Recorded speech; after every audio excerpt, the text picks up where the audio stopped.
আসসালামু আলাইকুম রহমতুল্লাহ। নতুন একটি ভিডিওতে স্বাগতম। আজকে আমরা কথা বলবো যে কিভাবে প্রাথমিক বিদ্যালয়ের উপবৃত্তি সংক্রান্ত যে সমস্যাগুলো রয়েছে এগুলো সমাধান করা যায়।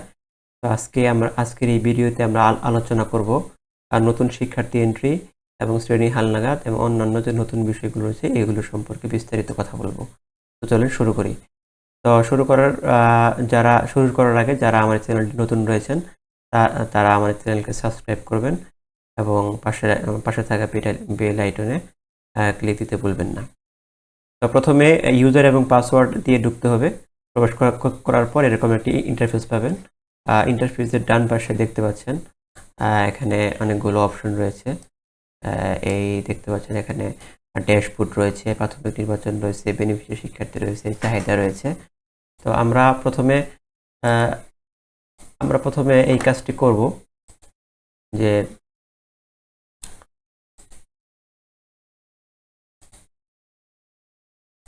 আমরা যে কাজটি করতে হবে প্রথমে আমাদেরকে এই বেনিফিশিয়ারি শিক্ষার্থী এখানে ক্লিক করতে হবে। ক্লিক করার পর এখানে দেখতে পাচ্ছেন যে শিক্ষার্থী শ্রেণী হালনাগাদ। এই শিক্ষার্থী শ্রেণী হালনাগাদটা সর্বপ্রথম আমাদের করতে হবে। তো আমাদেরকে যে প্রথমে শ্রেণী হালনাগাদটা কেন করতে হবে? প্রথমে আমরা নতুন শিক্ষার্থী এন্ট্রিটা দিতে পারবো না, কারণ নতুন শিক্ষার্থী এন্ট্রি দিলে সেখানে শ্রেণী হালনাগাদটা করতে একটু প্রবলেম হবে। কাজেই আমাদের বেনিফিশিয়ারি শিক্ষার্থীর অপশনে যেয়ে প্রথমে শিক্ষার্থী শ্রেণী হালনাগাদটা আমাদেরকে সম্পন্ন করতে হবে। চলেন শুরু করি। শিক্ষার্থী শ্রেণী হালনাগাদে ক্লিক করার পর আপনাদের এরকম একটা ইন্টারফেস পাবেন। তো ইন্টারফেসের এখানে দেখতে পাচ্ছেন এখানে অনেকগুলো ছাত্রের নাম রয়েছে। তো ছাত্রের নামের হাতের ডান দিকে দেখতে পাচ্ছেন এখানে একটা অ্যারো চিহ্ন রয়েছে, অর্থাৎ এডিট বাটন।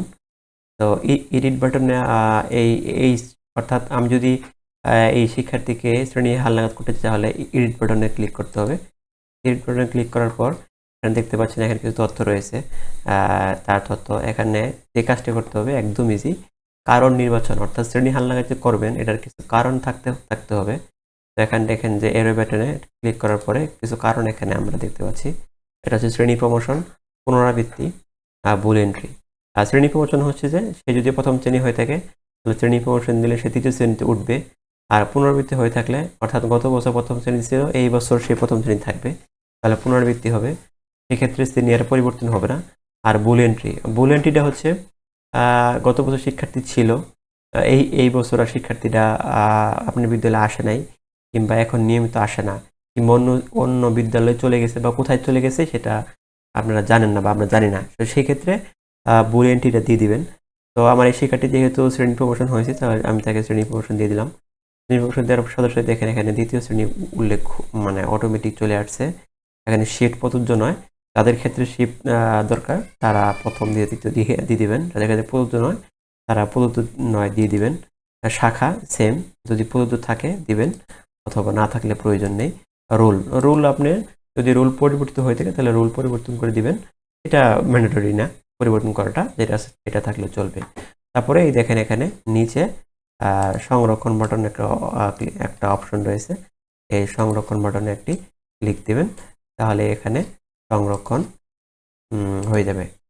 দেখেন এই যে সাকসেসফুল লেখাটি আসলেই আমি যে শিক্ষার্থী তথ্যটা এখানে আমি যে শিক্ষার্থী শ্রেণী হালনাগাদ করলাম ওই শিক্ষার্থী শ্রেণীটা এখন আর নেই। তো এই শ্রেণী হালনাগাদ করা শেষ হয়ে যাওয়ার পর এখানে আপনাদের এখানে অনেকগুলো শিক্ষার্থীর নাম রয়েছে। সকল শিক্ষার্থী শ্রেণী হালনাগাদ হয়ে যাওয়ার পর এখানে আর কোন শিক্ষার্থী যখন না দেখাবে, যখন আপনাদের এখানে শূন্য দেখাবে, তখন যে কাজটি করতে হবে সেটা হচ্ছে যে শ্রেণী হালনাগাদ ক্লাস্টারে জমা দান, এখানে ক্লিক করতে হবে। ক্লিক করার পর এখানে অনেকগুলো যে শিক্ষার্থীগুলো আপনার বিদ্যালয়ে রয়েছে এখানে সকলের নাম আসবে। নাম আসার পরে যে কাজটি করতে হবে সেটা হচ্ছে এই যে এখানে একটি বক্স রয়েছে, এই বক্সে একটি ক্লিক করতে হবে। ক্লিক করলে এখানে দেখেন সমস্ত শিক্ষার্থীর তথ্য এখানে চলে আসলো।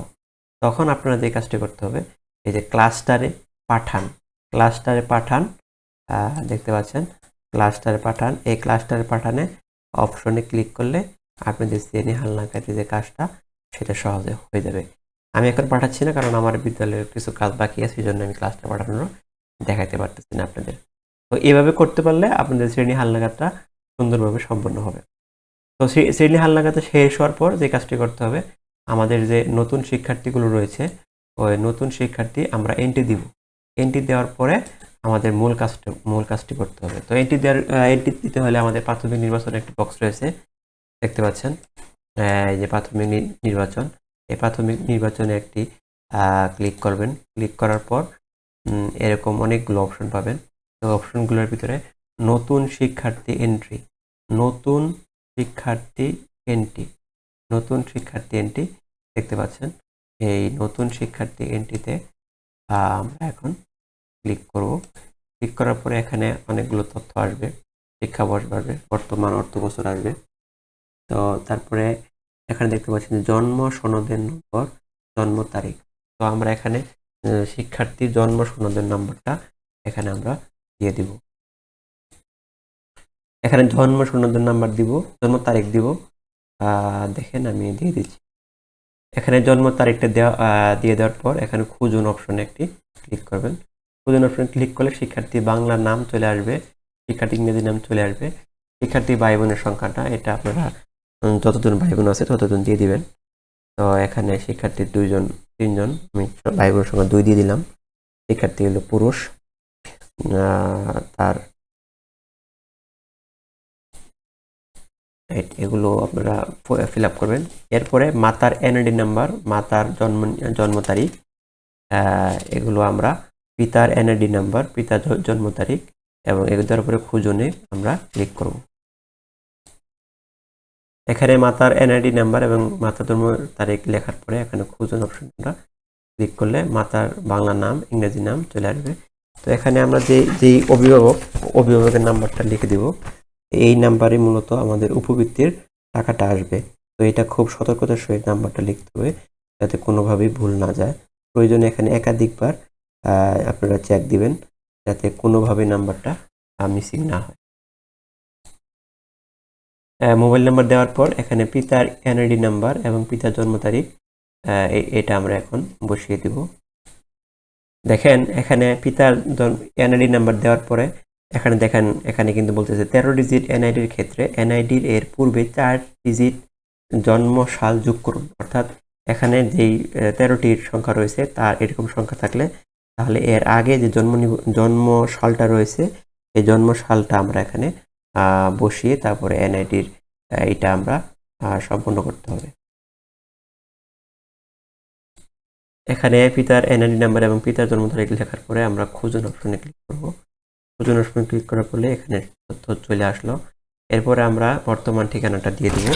শিক্ষার্থীর বর্তমান এনআইডি নাম্বার অনুযায়ী আমরা বর্তমান ঠিকানাটা দিব। তো এটা প্রত্যেক ইয়েতেই পাবেন, এটা খুব একটা কঠিন না, আপনারা খুব সহজেই এই কাজগুলো করতে পারবেন। তো বর্তমান ঠিকানা ও স্থায়ী ঠিকানা একই হলে স্থায়ী ঠিকানা যে একই বর্তমান ঠিকানা এই অপশনটা ক্লিক করলে বর্তমান ঠিকানাটা এখানে চলে আসবে। এরপর আমরা শিক্ষার্থীর শ্রেণী নির্বাচন করব, অর্থাৎ এই শিক্ষার্থীরা কোন শ্রেণীতে পড়ে সেটা আমরা বসিয়ে দেব। এটা চতুর্থ শ্রেণী। শাখা শিফট এটা প্রযোজ্য নয়, শাখা প্রযোজ্য নয় এবং রোল নাম্বারটা এটা আমরা বসিয়ে দেব।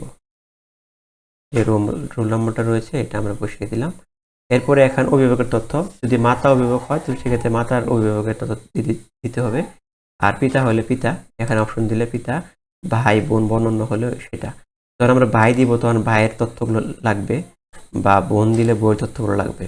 তো যদি অভিভাবক হিসেবে যদি তারা থাকে তো এই শিক্ষার্থীর অভিভাবক মাতা, কাজেই অন্যগুলো দেওয়ার দরকার নেই।